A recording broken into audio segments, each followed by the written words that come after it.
It's the work every day we put in that inches us one step closer to whatever you believe is success. I have a burning desire to know what makes the top performers and millionaires great across the world. What are they doing? What are they thinking? And what do they believe? I had to know.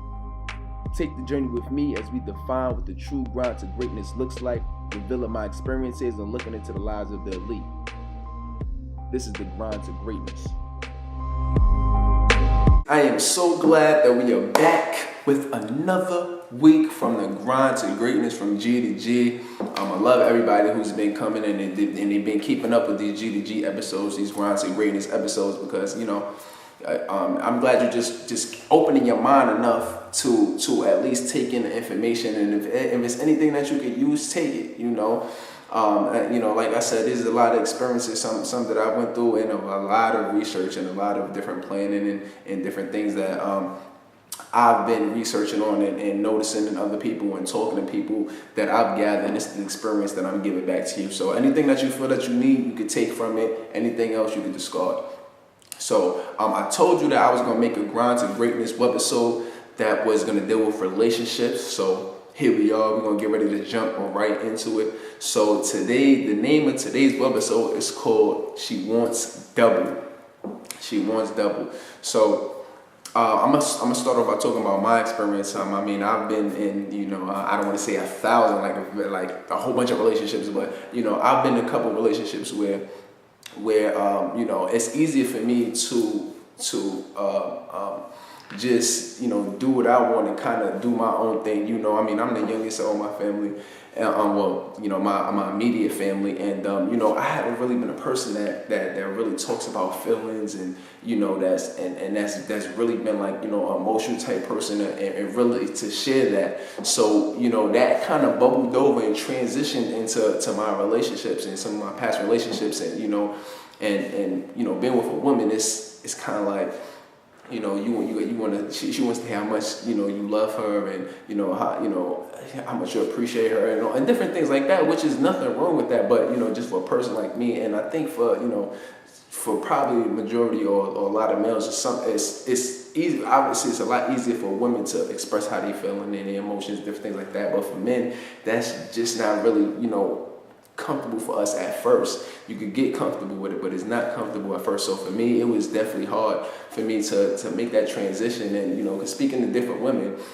and the different women that I know, it was like, when he don't share, his emotions with me, he don't tell me, he love me as much, he don't say he appreciates me, he doesn't, he don't spend as much time, he don't want to spend that much time with me, and it's talking to the different dudes I know and different brothers and guys that I know, it's like, she's controlling me, like she's trying to control my time, and she wants me around all the time, and she's needy, like, so there's a parallel that needs to, there's some kind of alignment that needs to happen between men and between women. So there's nothing wrong that men is this way and with women is this way, but there has to be some type of compromise, some type of even ground that'll make it easier, for men and women to get along. So I'm hoping if you're watching this video that you could definitely take these 4 success principles, these 4 relationship principles, these 4 tips,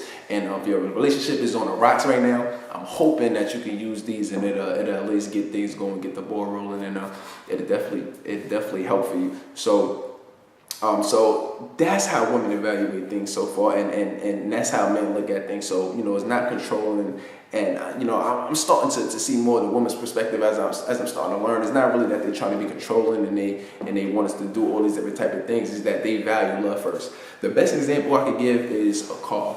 So women look at let's start off with men.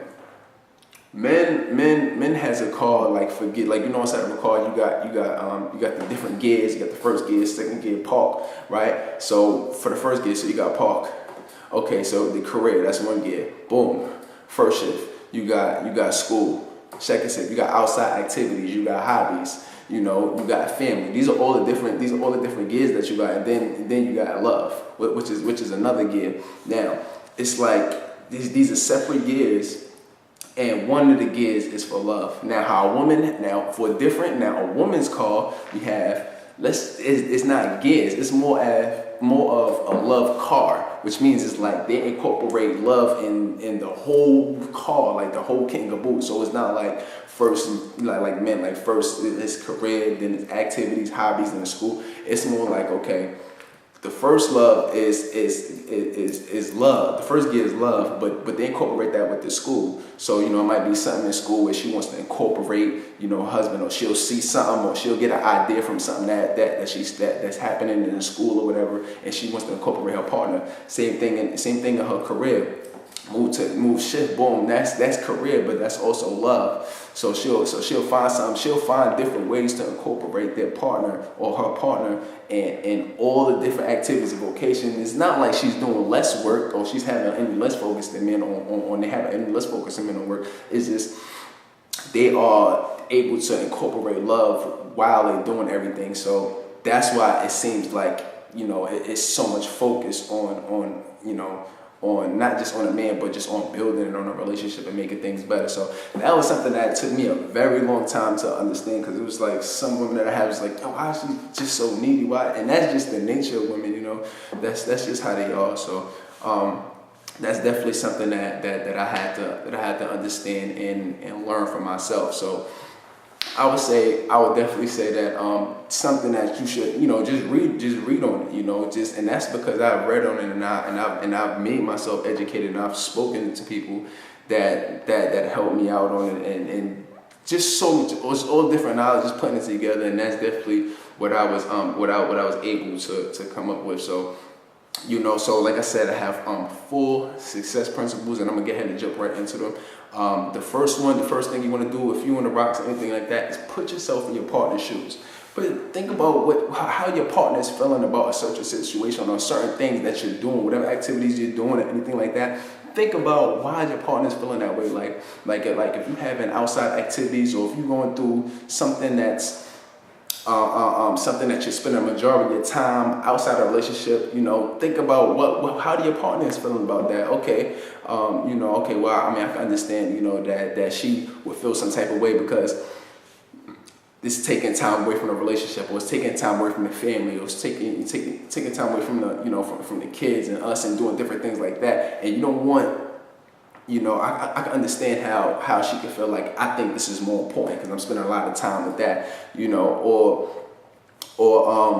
whatever the other situation is. Put yourself in their shoes so you can kind of understand, because if you do that, you get perspective. And if you only, it's kind of like looking through a tiny hole. It's kind of like looking through a tiny hole. If you're looking through a tiny hole, would you expect somebody to see the world the same way as somebody else who has full vision and peripheral vision to see the world? No, they're gonna say no. They're gonna say no. The world is this way. No, the world is this way, but they have limited vision. But if somebody who can see and they can see everything, that's, they're going to have obviously a different perspective. So you got to make sure that you know exactly what that perspective is. So that's definitely the first principle that I would tell you today.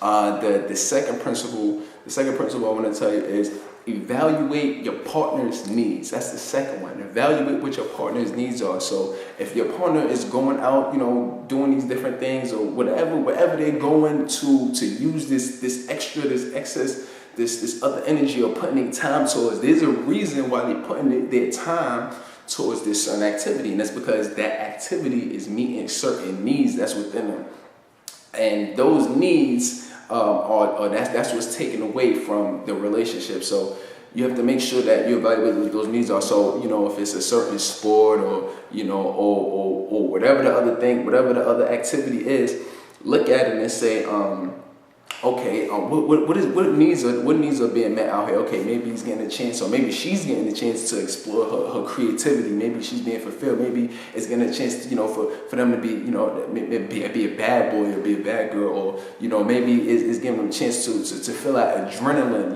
Maybe it's getting them a chance to, different things. If they're doing art, creativity and different things like that. We get a chance to fulfill a passion. It could be a number of things, but whatever is being met whatever those needs is being met out here. And what you want to do is be able to evaluate what those needs are from your partner and be able to bring some of those needs in. And that's you got to bring the activities in or whatever they're doing inside the house, and you got to accept, it would be definitely helpful to accept whatever they're doing, but you want to make sure that you're taking those needs and that you're bringing it in a relationship. So, you want to make, if it's excitement, we'll find a way to create excitement in a relationship. Find a way to create that passion. Find a way to, if it's creativity, find a way to creativity. If they need to be a bad boy or a bad girl to be naughty, find a way to bring that to a relationship. Bring it into the sex. Bring it into the different things that y'all doing, because those needs is what your partner is yearning for and your partner needs. So that's what you need to incorporate into the relationship. And so that's the second one. The third one is you want to make sure that you are able to, the third success principle, make sure that you're able to look back and see what brought y'all together. What was the thing that brought y'all together in the first place? So think about when y'all first came together, the thing that made you smile, what kind of great times that you had together, what's some of the passion and great sex that you had together. You got to get that excitement back, you got to get that passion back in you, because that's the thing that's going to keep you on your toes.